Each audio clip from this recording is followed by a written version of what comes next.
저를 포함해서요, 많은 그리스도인들이 자기 개인의 문제를 가지고 하나님께 나아가는 것에 대한 모종의 죄책감이 있는 것 같습니다. 그런 죄의식이 있죠, 그죠? 목사님, 이런 거 가지고 기도해도 되나요? 저한테 물어보시는 분들이 가끔 계세요. 목사님, 이런 거 가지고 내가 기도해도 괜찮습니까? 성경에는 이렇게 커다란 얘기, 구원에 관한 얘기, 하나님 나라에 대한 이런 얘기가 있는데, 하나님, 나 이거 부족해요, 나 이거 없어요, 나 이거 문제예요, 이런 기도 해도 괜찮습니까? 라고 저에게 물어보시는 분들이 어렵지 않게 보게 됩니다. 왜냐하면 우리가 이제 뭔가 더 숭고한 것을 놓고 기도해야 될 것처럼 느끼기 때문입니다. 더 영적인 문제를 가지고 기도해야 될 것처럼 느끼기 때문입니다. 사실 이제 이런 우리의 죄책감의 근저에는 예수님의 책임이 어느 정도 있다고 봅니다. 왜냐하면 예수님께서 이런 말씀을 하신 적이 있거든요. 너희는 무엇을 먹을까, 무엇을 마실까, 무엇을 입을까 염려하지 마라. 들의 백합화도 주께서 입히시고 하늘의 참새도 먹이시거든 하물며 너희일까 보냐. 그런 것들은 다 이방인들이 구하는 것이라. 너희는 기도할 때 먼저 그의 나라와 그의 의를 구하라. 그리하면 이 모든 것을 너희에게 더하시리라 라고 예수님께서 말씀하셨기 때문이죠. 그래서 예수님께서 하나님의 나라와 그 의를 구하라고 했는데 내가 지금 마치 무엇을 먹을까 무엇을 마실까 하는 이 현실적인 문제를 놓고 하나님 앞에 기도하는 것이 목사님 괜찮습니까? 라는 질문을 하시게 되는 거죠.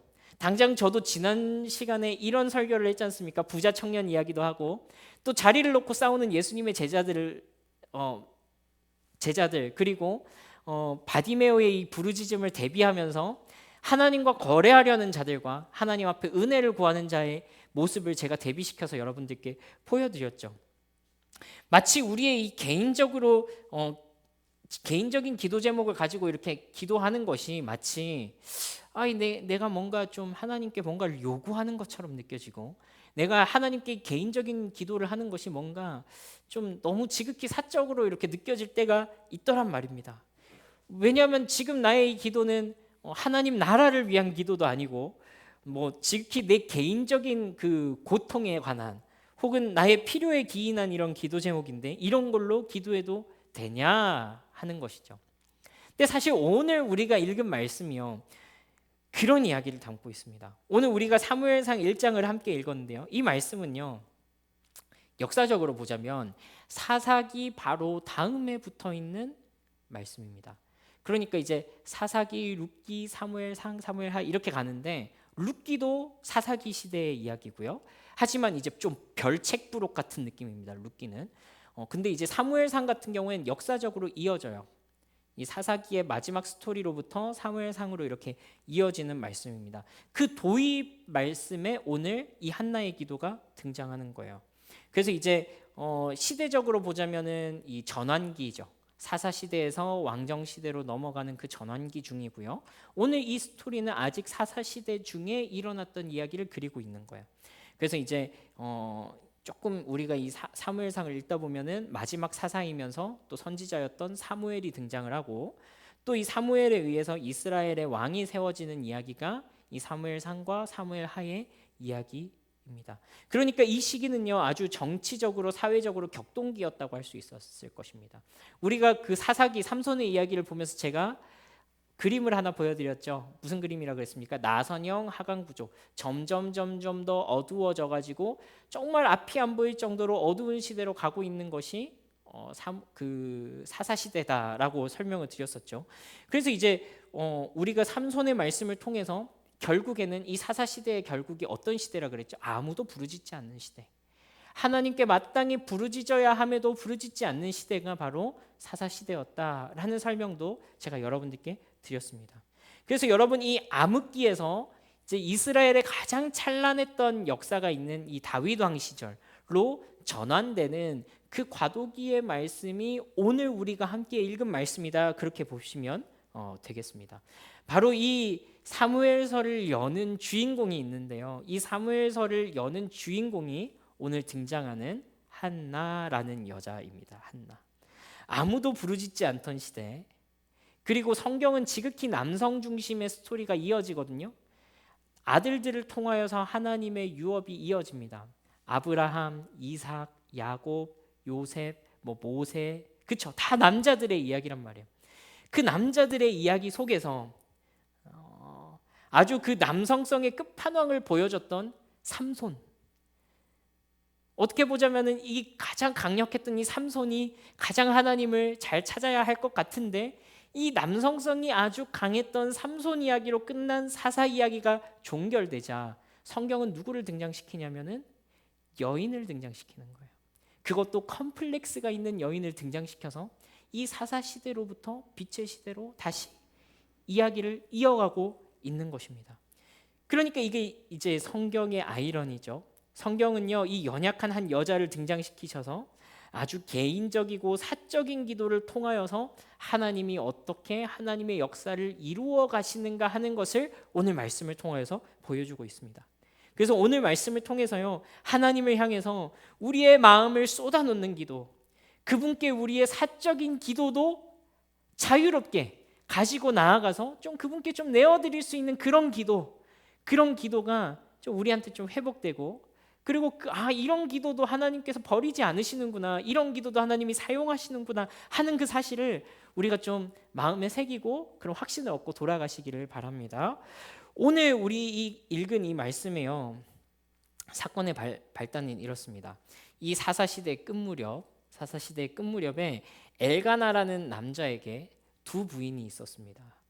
누가 첫째 부인이었냐 하는 것은 사실 언급되어 있지는 않아요. 근데 이제 성경에 보니까 엘가나가 두 여자 중에서 한나라는 여인을 더 사랑했다라고 기록하고 있습니다. 제가 이 말씀을 통해서 일부 일처제의 중요성을 강조하지는 않겠습니다. 어쨌건 이제 그런 시대였다는 거예요. 근데 아무튼 이렇게 되면요, 싸움이 생길 수밖에 없지 않겠습니까? 부인이 둘이라도 불안불안할 텐데 그 둘 중에 누구를 더 지금 남자가 대놓고 편애를 하고 있는 상황이란 말이에요. 성경이 엘가나가 한나를 더 사랑하더라라고 그렇게 얘기했을 정도라면 누가 봐도 저 집에서는 한나라는 여자가 더 사랑을 받고 있는 상황이란 말이죠. 그런데 문제는 이 다른 부인이었던 브닌나라는 여자에게는 자식이 있고, 자식도 하나가 아니라 여럿이었던 것 같아요. 자식이 여럿이 있고 한나에게는 자식이 없었다라는 게 문제입니다. 거의 대부분의 고대 사회에서 다 그렇게 하겠지만 고대 사회에서 자식이 없다는 것은 큰 문제로 여겨졌죠. 그렇죠? 더군다나 이스라엘 이 사회에서 자녀를 갖지 못했다는 것은요, 심각한 문제였습니다. 사실 지금도 자녀를 이제 갖지 못해가지고 좀 고통스러워하는 부부들이 참 많은데요, 이스라엘 시대에는요, 이게 조금 그 종교적인 문제하고 같이 엮여 있었습니다. 아까 말씀드렸죠. 아브라함, 이삭, 야곱, 이렇게 하나님의 약속이 남자들의 혈통을 중심으로 이어져 내려오기 때문에 이 12지파가 그 약속으로 땅을 분배를 받는데 집안에 남자가 없으면 하나님께서 약속하셨던 유업, 헤리티지, 그거를 물려받을 수가 없어요. 그래서 남자가 없다는 건요, 하나님의 상속자에서 제외된다라고 표현하는 거예요. 그래서 신약 성경에서 그리스도를 믿는 자는 하나님의 상속자요, 또한 그리스도와 함께 상속자니, 이 말이 이 구약의 맥락에서 보자면 굉장히 큰 의미가 있는 거예요. 하나님의 나라를 상속받을 상속권이 있다. 남자에게나 여자에게나 다 상속권이 있다. 이거는 이 유대 관점에서 보면 혁명적인 이야기였거든요. 근데 어쨌건 한나에게 자식이 없다라는 것은 이 한나를 통해서는 하나님의 유업이 이어지지 않는다는 얘기예요. 그래서 당시에 자녀가 없던 여인들에게는 구약 사회에서는, 이 유대 사회에서는 하나님께 뭔가 하자가 있거나 저주를 받았거나 하나님께서 뭔가 태의 문을 닫으셨다, 이런 식으로 이제 표현이 되는 굉장히 심각한 문제인 거예요. 그러니까 이 여자는 자식이 없는 것도 서러운데 종교적으로도 이 사회 안에서 마치 하자가 있는 사람처럼 그렇게 여겨지는 것이죠. 그래서 이제 당시에 이제 이 여자가 받았던 그런 시선들, 그런 것도 한번 생각해 보자고요. 우리도 이런 거 조심해야 됩니다. 교회 안에서 뭔가 개인적이고 사적인 문제가 있는 것을 함부로 영적인 문제와 결부시키지 말아야 돼요. 하나님께서 어떤 뜻과 계획을 가지고 있는지 모릅니다. 어떤 집에 무슨 누가 병이 들었습니다. 어떤 집에 무슨 사건이 생겼습니다. 무슨 사고가 생겼습니다. 불행한 일이 있습니다. 뭔가 하나님께 좀 잘못을 해서 저러니 모르는 거예요. 우리는 하나님께서 어떤 뜻과 계획을 가지고 계신지 모르는 거예요. 오늘 한나가 그런 상황에 있었다는 거예요. 여러분, 그래서 이 종교 국가였던 이스라엘에서요, 이건 굉장히 이 사회적으로 고립되는 그런 문제였다라는 것이죠. 그리고 이 한나가 처해진 상황, 이 두 여인이 한 남편을 놓고 경쟁을 해야 되는 상황에서, 와, 상상만 해도 끔찍. 어떠세요? 한번 상상해 보세요. 얼마나 끔찍하겠어요, 그죠? 아마 엘가나는 진짜 피가 말랐을 거예요. 그 시간들이. 우리 한번 그 상황을 우리 한번 읽어볼까요? 우리 4장에서 8절까지인데요. 4절에서 8절까지인데요. 한번 번갈아 가면서 읽어보겠습니다. 제가 먼저 읽을게요. 엘가나가 제사를 드리는 날에 제물의 분깃을 그의 아내 브닌나와 그의 모든 자녀에게 주고,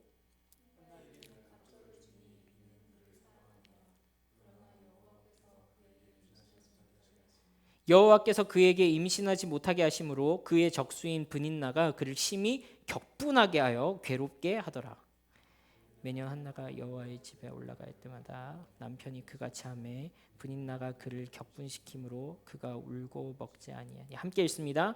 그의 남편 엘가나가 그에게 이르되 한나여 어찌하여 울며 어찌하여 먹지 아니하며 어찌하여 그대의 마음이 슬프냐. 내가 그대에게 10 아들보다 낫지 아니하냐 하니라. 그랬습니다. 이제 명절 때, 뭐 예를 들자면 6월절 같은 때 공식적인 제사를 위해서 성전으로 이렇게 올라가는 거예요. 올라갈 때 제물을 준비해야 되지 않습니까? 브닌나와 그 자식들의 몫을 줬어요. 나쁘게 한 게 아니에요. 정상적으로 줬습니다. 그러나 내가 사랑하는 한나 어떻게 해야 됩니까? 더 좀 위로를 해줘야 될 거 아니에요. 2배를 줬어. 그러니까 브닌나는 또 그 꼴을 못 보겠는 거야. 내 남자가 전현한테만 2배로 주네. 가만히 있을 수 있어요? 또 격분하게 하는지라. 뭐라고 돼 있어요? 매 명절마다 격분하게 하는지라. 어떻게 했을까요? 막 자극을 했겠죠. 막 옆에 살 가가지고, 에이, 자식도 없는 게, 뭐 이렇게 하지 않았겠습니까? 그럼 막 속에서 막 부글부글 끓는 거죠. 그런 상황이었던 거예요. 막 남편이 애교를 막 부립니다. 성경에 이렇게 남자가 애교 부리는 장면이 잘 등장하지 않는데, 막 엘가나가 한나에게, 여보, 내가 아들 10보다 낫죠? 그러니까 한나가 개뿔 낳긴 뭐가 나, 막 이러면서 막 엄청 막 힘들어하고 있는 거죠. 오늘 이 아주 사적이고 개인적인 배경 속에서 한나의 기도가 시작됩니다. 그러니까 어떻게 보자면 한나가 오늘 기도하는 문제가요, 무슨 하나님 나라를 구하고 하나님의 뜻을 구하고 하나님의 영광을 구하고 그런 기도로 시작한 게 아니라는 거예요. 지극히 사적이고 개인적인 이유로 오늘 이 기도를 시작하더라 하는 거예요. 우리 10절부터 13절까지 번갈아 가면서 읽어보겠습니다. 한나가 마음이 괴로워서 여호와께 기도하고 통곡하며 고통을 보시고 나를 기억하사 주의 여종을 잊지 아니하시고 주의 여종에게 아들을 주시면 내가 그의 평생에 그를 여호와께 드리고 삭도를 그의 머리에 대지 아니하겠나이다. 그가 여호와 앞에 오래 기도하는 동안에 엘리가 그의 입을 주목한즉. 함께 있습니다. 한나가 속으로 말하매 입술만 움직이고 음성은 들리지 아니하므로 엘리는 그가 취한 줄로 생각한지라. 여러분 10절 말씀에 보니까요, 한나가 성전에 나가서 괴로운 마음을 가지고 통곡하면서 기도했다. 그러니까 우리가 정확하게 그 상황이 어떤 상황인지 모르기 때문에 100% 공감하기는 어렵지만 이 여자가 지금 통곡을 하면서 기도하는 것을 통해 가지고 얼마나 오랫동안 깊이 그 마음의 깊은 상처로 이 문제가 자리 잡고 있었나 하는 것을 볼 수 있습니다. 자기의 감정을 다 가지고 하나님 앞에 나아가는 겁니다. 원통한 마음, 억울한 마음, 이 진짜 이 분노가 가라앉지 않는 그 마음을 그대로 가지고 하나님 앞에 그대로 쏟아놓는 것이죠. 근데 여러분 감사한 것은요, 하나님께서 이러한 기도를 멸시하지 않으신다는 것입니다. 여러분 우리가 이 기도 시리즈를 함께 하면서요, 제가 계속해서 강조하는 단어가 있습니다. 그것은 바로 인격성입니다. 우리의 기도가 하나님과의 인격적인 관계 속에서 이 인격성이 담보된 기도인가, 아니면 뭐 맡겨놓은 것처럼 그냥 찾아내는 기도인가, 그것에 대한 강조를 계속해서 여러분과 함께 나눴습니다. 내가 기도하는 분이 누구인 줄 알고 또 그분께서 나의 기도를 들으시는 줄로 믿고 그 신뢰를 바탕으로 기도하는 것입니다. 그 인격성을 바탕으로 기도하는 것입니다. 여러분, 오늘 한나가 그것을 신뢰함으로 나간다라는 사실은 우리가 분명히 알 수 있을 것입니다. 모르는 사람한테 사물을 향해서 눈물을 흘리면서 기도하지 않을 것입니다. 사물을 향해서 우리가 통곡을 하면서 도와주세요라고 얘기하지 않을 것입니다. 한나는 하나님 앞에 눈물을 흘리고 통곡을 하는데 그 전제가 무엇입니까? 나는 지금 살아계신 하나님 앞에 기도하고 있다는 거예요. 그분은 내가 울면은 들어주신다는 거예요. 그분은 내 통곡 소리를 무시하지 않으신다는 거예요. 그 신뢰 속에서 하나님 앞에 기도를 하고 있는 것이죠. 한나가 통곡하면서 소리는 내지 못하고 입술만 움직이면서 꺽꺽거리면서 하나님 앞에 기도합니다. 이렇게 하고 있었을 거예요. 왜 소리를 못 냈는지는 모르겠어요. 사실 이 성전에서 소리를 내어서 기도하는 것은 이스라엘의 일반적인 문화였을 수도 있습니다. 예를 들자면 우리 예수님께서 이런 비유하신 적 있죠. 세리와 바리새인의 기도. 그 두 사람 다 소리를 내어서 모든 다른 사람들이 들을 수 있게 기도했다는 것을 우리는 알 수 있습니다. 아마 일반적으로는 그렇게 소리를 내어서 기도를 했을지 몰라요. 그런데 한나는 왜 소리를 내지 못했을까요? 저는 이렇게 상상을 해보건데 너무 넘사시러운 거예요. 사람들 다 듣는데 내가 자식이 없어가지고 저 여자가 나를 괴롭혀가지고 죽겠다라는 얘기를 누가 들을까 봐 그것도 부끄럽고, 그렇다고 하자니 기도를 하지 않자니 속에서는 막 울화가 치밀어 오르고, 그러니까 막 눈물은 나고 감정은 솟구쳐 오르는데 입으로 내뱉지는 못하고 입만 중얼중얼 하면서 간절하게 기도를 하고 있었던 거예요. 하나님이 여정을 돌아보신다면 아들을 주십시오.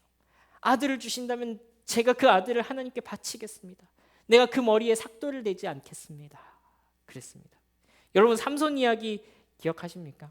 지금 한나가 무슨 고백을 하고 있는 거예요? 아들을 주시면 내가 이 아들을 마치 삼손이 나실인으로 바쳐졌던 것처럼 내가 이 아들을 나실인으로 하나님께 구별된 아들로 바치겠습니다 라는 기도를 하면서 이제 서원 기도를 하고 있는 거죠. 이 서원 기도라는 건 하나님께 약속하는 기도다, 이렇게 보시면 됩니다.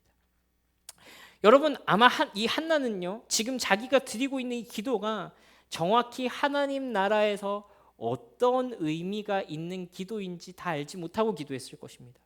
하나님께서 이 기도를 어떻게 사용하실지 정확히 모르고 기도하고 있었을 것입니다. 지푸라기라도 잡고 싶은 심정이었을 것입니다. 아마 긴 시간 동안 기도했을 거예요, 그죠? 근데 성경에 딱 이 구절, 이 고백을 하게 하시고 이 고백을 성경에 담아두셨어요. 근데 그저 이 전체적인 맥락은 무엇입니까? 그저 원통한 마음으로, 억울한 마음으로 하나님 앞에 진짜 토하듯이 쏟아내는 이 기도를 드리는 가운데 그 소중한 아들, 겨우겨우 얻을 그 아들, 진짜 그 아들을 하나님께 드린다라는 이 기도를 할 정도로 그 마음 가운데 간절한 기도가 내뱉어지는 것이죠. 근데 한편으로는요, 이걸 지켜보던 엘리 제사장은요, 이거 여자가 와가지고 막 꺾어 울면서 막 입을 중얼중얼 하고 있으니까 술 취한 줄 알았던 모양입니다. 사실 이 엘리 제사장의 반응은요, 이 시대가 얼마나 어두운 시대인가를 다시 한 번 더 보여주는 지표이기도 해요. 영적으로 눈이 어두워진 제사장, 종교 지도자라는 사람이 지금 영적으로 어떤 일들이 일어나고 있는지 보지 못하고 기도하러 온 여자를 향해서 너 술 취했냐? 술 끊어라 라는 이야기를 하는 그런 장면이기도 합니다. 우리 이 부분도 같이 한번 읽어볼까요? 13절에서 16절 말씀입니다. 번갈아 가면서 읽습니다. 한나가 속으로 말하매 입술만 움직이고 음성은 들리지 아니하므로 엘리는 그가 취한 줄로 생각한지라. 네가 언제까지 취하여 있겠느냐? 포도주를 끊으라 하니. 한나가 대답하여 이르되 내 주여 그렇지 아니하니이다. 나는 마음이 슬픈 여자라. 포도주나 독주를 마신 것이 아니요 여호와 앞에 내 심정을 통한 것뿐이오니. 함께 읽습니다. 당신의 여종을 악한 여자로 여기지 마옵소서. 내가 지금까지 말한 것은 나의 원통함과 격분됨이 많기 때문이니이다 하는지라. 여러분, 그렇습니다. 이 엘리 제사장은요, 이 사사 시대의 영적인 어두움을 보여주는, 그래서 화신과 같은 존재다, 그렇게 볼 수 있어요. 중요한 건요, 하나님을 향한 마음이 깨어있지 않으면 그것이 대제사장이라고 할지라도 그 자리가 영적인 밝음을 보장해주지 않는다라는 것입니다. 신앙의 연수가 영적으로 밝음을 보장해주지 않는다고요. 이 가장 믿음이 좋아야 할 대제사장을 통해서 그 시대의 어두움을 보여주는 것입니다. 여러분, 우리 시대의 어둠을 어떻게 볼 수 있습니까? 우리 시대의 암울함을 어떻게 확인할 수 있을까요? 목사라고 이름한 자들이, 장로라고 이름한 자들이, 집사라고 이름한 자들이, 교회 오래 다니고 신앙의 연수가 길다고 한 자들이 어디로 가야 할 줄 모르고 헤매고 있는 모습들을 통해서 우리는 한편으로 하나님 앞에서 진짜 깨어 있어야 되겠구나, 진짜 정신을 똑바로 차리고 있어야 되겠구나 라는 부분을 다시 한 번 더 우리는 확인을 하게 되는 거예요. 그런 일들을 마주했을 때 우리가 당황하지 말아야 된다고요. 성경에도 그런 일들이 얼마든지 있었다라는 것입니다.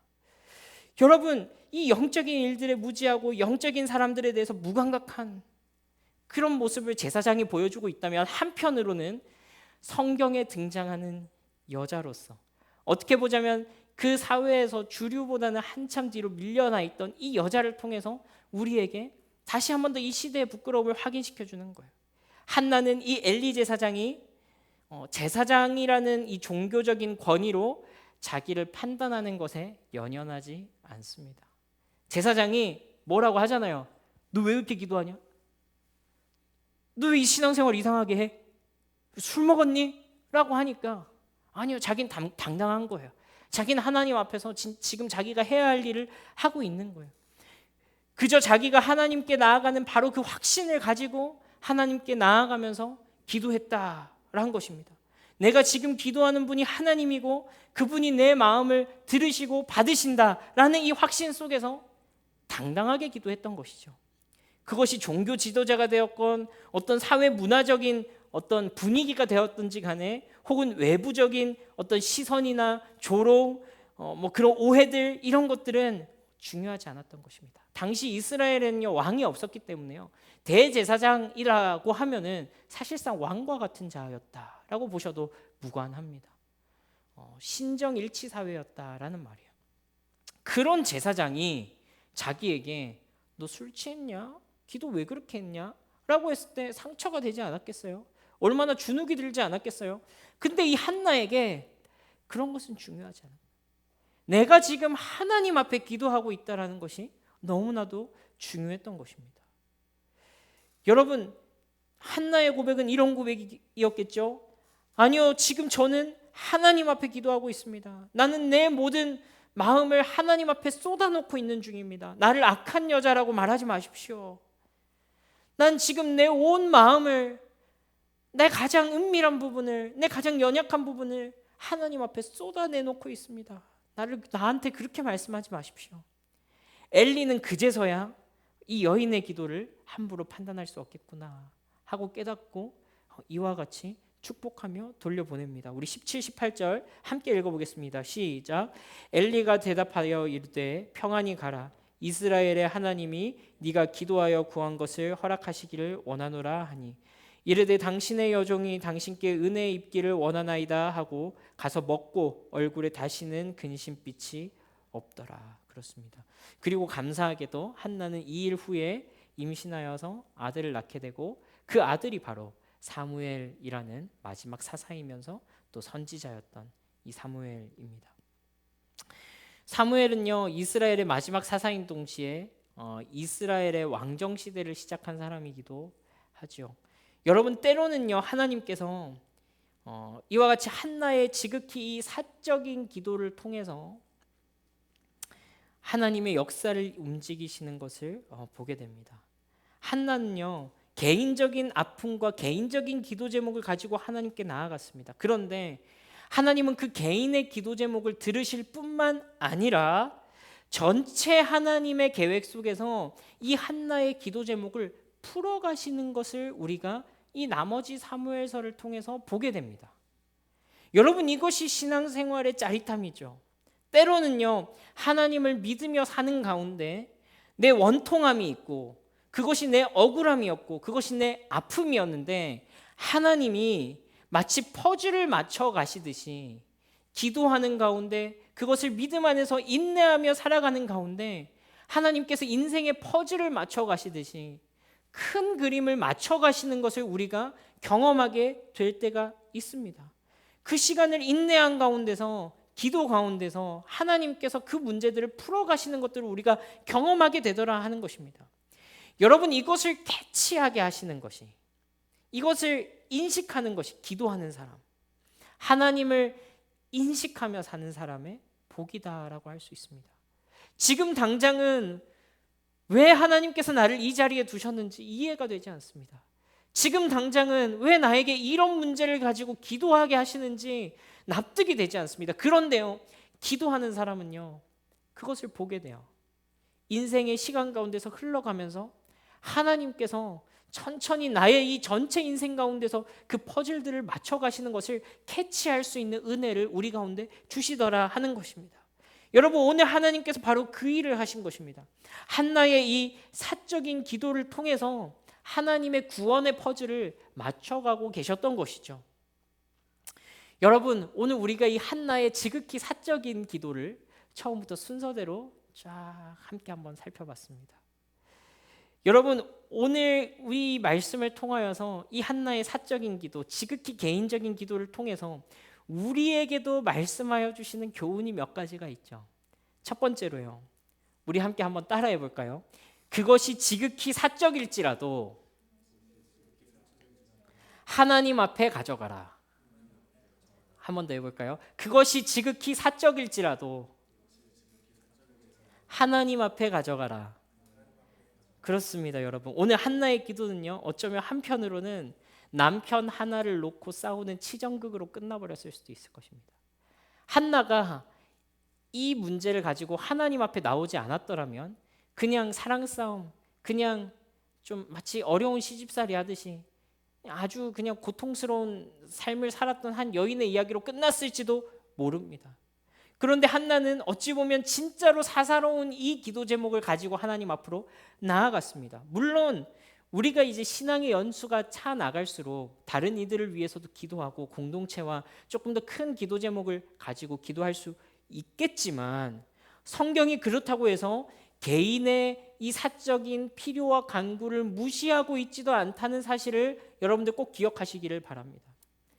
하나님 앞에 나아가는 것을 막 이 개인의 간구와 개인의 필요를 가지고 하나님 앞에 나아가는 것을 무시하고 그러지 않습니다. 어쩌면요, 사적인 문제로 끝날 수 있는 것을 하나님 앞에 가져감으로 그것이 나와 엘가나의 관계의 문제가 아니라, 나와 분인나의 문제가 아니라 나와 하나님의 이야기로 새롭게 펼쳐져 나가시고 새롭게 풀어 나가시는 것이 성경에서 사적인 기도 제목을 다루시는 방법이라는 거예요.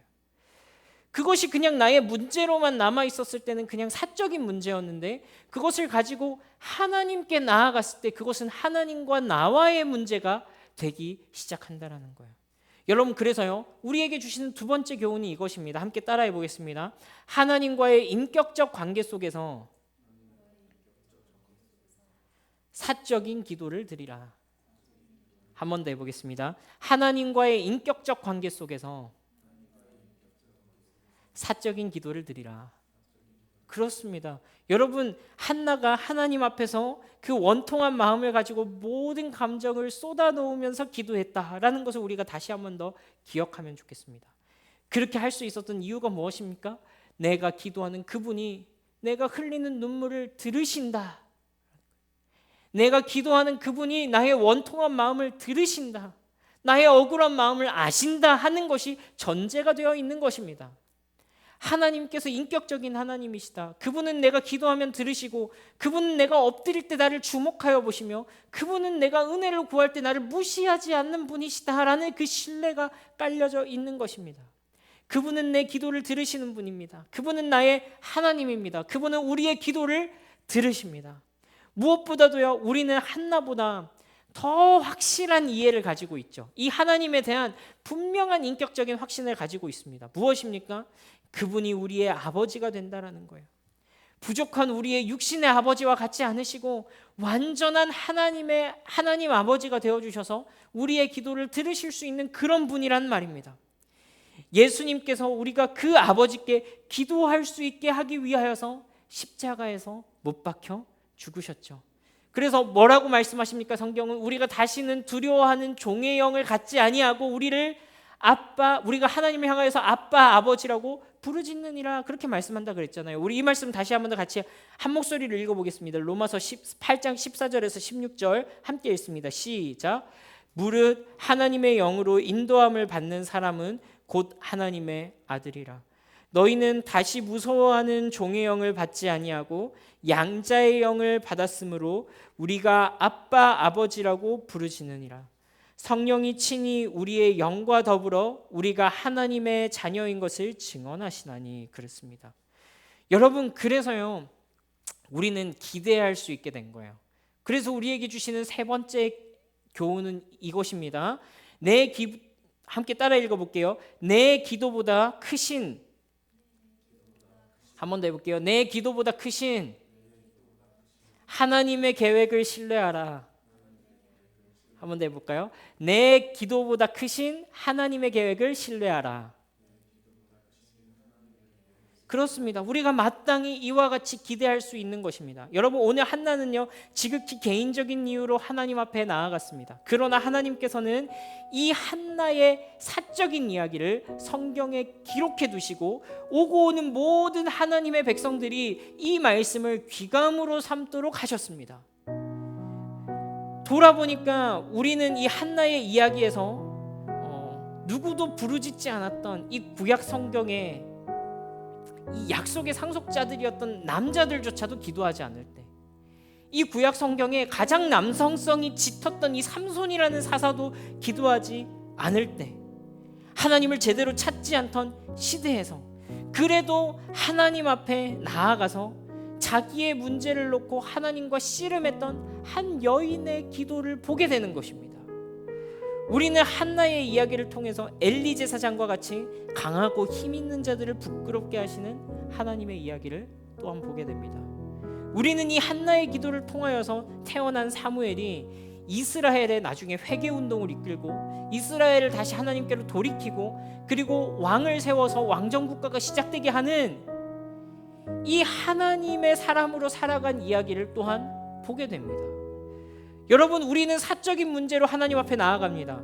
개인적인 문제로 기도했다고 생각합니다. 그런데 늘 돌아보면요, 하나님은 우리의 이 개인적인 문제보다 더 크시다라는 사실이 우리가 시간을 지나고 돌아보니까 확인하게 되는 것입니다. 하나님이 이 문제를 어떻게 풀어가실지 모르지만 주님, 지금 내가 겪는 이 일을 통하여서 하나님의 뜻이 이루어지게 해주십시오. 하나님의 인도하심을 발견하게 해주십시오. 그것이 선하게 이루어지게 해주십시오 라고 기도할 수 있는 것입니다. 여러분, 그렇죠. 이와 같이 우리가 기도할 때 어떻게 됩니까? 이 개인적인 기도 제목도 얼마든지 하나님의 나라와 그 뜻을 구하는 기도로 상승될 수 있는 그런 아름다운 기도의 문제로 나아가게 되는 그런 부분들을 우리가 보게 되는 것입니다. 제가 지난주에 저에게 카톡이 하나 왔습니다. 제가 예전에 이제 군인교회 군선교사로 사역할 때 함께 신앙생활을 했던 한 집사님이신데요, 참 신실하게 하나님을 섬기시던 집사님이에요. 제가 아는 그 분들 중에서도 참 저분 참 신앙생활을 너무 멋지게 하신다라고 생각했던 분이 저에게 카톡을 보내주셨어요. 기도 제목을 보내주신 것입니다.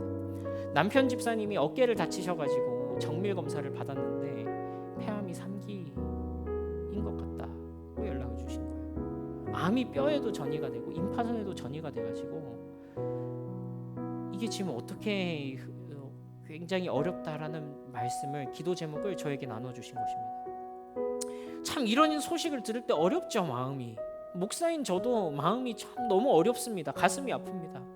왜 신실하게 하나님을 잘 믿으시는 가정인데 이렇게 어려운 일이 닥칩니까? 왜 하나님을 그렇게 사랑하시는 분인데 이렇게 어려운 일을 그 가정 가운데 주십니까? 하는 생각을 참 은연중이지만 하지 않을 수가 없는 것입니다. 근데 여러분, 이 집사님께서 아직 부모님께도 말씀을 못 드렸습니다 라고 말씀하시면서 우선 기도 요청부터 하신다면서 그 기도 제목을 나눠주신 거예요. 그리고 그 과정에서 뭐라고 하셨냐면, 야, 이거 진짜 암을 발견한 것 자체가 감사한 일입니다. 원래 발견하지 못할 것인데 참 그것도 하나님께서 인도해 주셨습니다. 또 가족이 한 마음으로 하나님을 바라보게 하신 거 감사합니다. 뭐 이렇게 감사를 하시는데 참 그렇다. 이것이 하나님을 믿는 사람의 기도구나 라는 생각을 좀 하게 되었어요. 제가 진심으로 이 집사님 가정을 위해서 기도하게 되고 또 마음을 쓰게 되더라고요. 하나님 마음도 그러하시리라고 생각이 듭니다.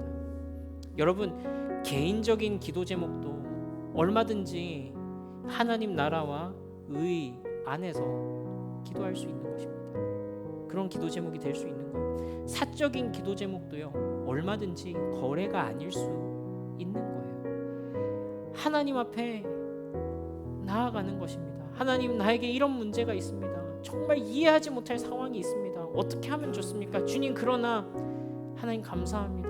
이 모든 것이 주님의 뜻 안에 있는 줄 믿습니다. 주님, 선하게 인도해 주십시오. 내가 지금은 이것이 무슨 의미인지 나에게는 진짜 이 울부짖음밖에, 부르짖음밖에 할 수 있는 것이 없지만 하나님의 그 크신 계획 속에서 이 나의 이 지극히 사적인 기도를 어떻게 풀어나가실지 인도하여 주십시오. 그것을 보게 하시고 하나님을 찬양하게 인도하여 주십시오 라고 기도할 수 있는 것이죠. 내가 기도하는 분이 어떤 분인지 알고 또 그 하나님이 우리의 기도를 들으시고 또 그 기도보다 더 크게 일하실 분인 줄로 믿고서 그분 앞에 우리의 마음을 쏟아놓는 것입니다. 그분 앞에 우리의 모든 억울하고 분노하고 격분한 그 감정까지도 다 가지고 나아가서 기도할 수 있는 것입니다. 예수님께서 십자가에서 우리를 위하여 죽어주신 것은요, 그저 죽어서 천국 가가지고 그 혜택을 누리라고 죽어주신 게 예수님께서 왜 십자가에서 죽어주시고 우리가 오늘 지금 이 시간 죽기 직전에 예수님 믿고 죽으면 되잖아요. 왜 오늘 이 시간 미리 예수를 믿었냐 이 말이에요. 그 은혜를 누리면서 살라고. 그분께서 십자가로 우리와 하나님께로, 우리가 하나님께 아버지라고 기도할 수 있고 그분께 우리의 마음을 토로할 수 있는 이 놀라운 특권을 열어주시고 우리를 남들이 알지 못하는 그 신비한 비밀한 놀라운 은혜와 축복의 세계로 초대해 주셨는데 그 특권을 안 누리고 살 것 같으면 우리가 뭐하러 이렇게 일찍 예수를 믿었냐 이 말이에요. 우리에게 예수님께서 죽으셨다는 것을 우리에게 알려주시고 우리의 의로움을 위하여서 부활하셨다는 걸 깨닫게 해주셔서 우리로 하여금 자녀된 영광을, 우리로 하여금 그분의 아들 된 영광을, 우리로 하여금 이 사적인 문제를 가지고 하나님 앞에 나아갈 수 있는 영광을 미리 오늘 이 시간 누리면서 그 혜택을 누리면서 살아갈 수 있게 해주신 것이 이 은혜잖아요. 오늘 지금 내가 여기서 내가 하나님의 자녀로 그 하나님께 기도할 수 있는 특권을 주셨습니다. 여러분, 그래서 우리가 좀 더 담대하게 우리가 이 기도를, 개인적인 기도를, 사적인 기도를 가지고 하나님 앞에 나아갈 수 있는 것입니다. 여러분, 진짜 그렇게 해보면 좋겠습니다. 우리 이번 한 주간 좀 우리의 사적인 기도 제목들을 일부러라도 좀 찾아서 우리 개인의 문제를 가지고 하나님 앞에 좀 나가보는 그런 기도의 실천이 좀 있으면 좋겠습니다. 여러분, 그때 하나님께서 우리의 기도를 넘어서 하나님의 크신 계획을 우리에게 천천히 알게 하시고 또 그 은혜를 우리에게 깨닫게 하시는 그 복을 누리면서 살아가게 하실 줄로 믿습니다.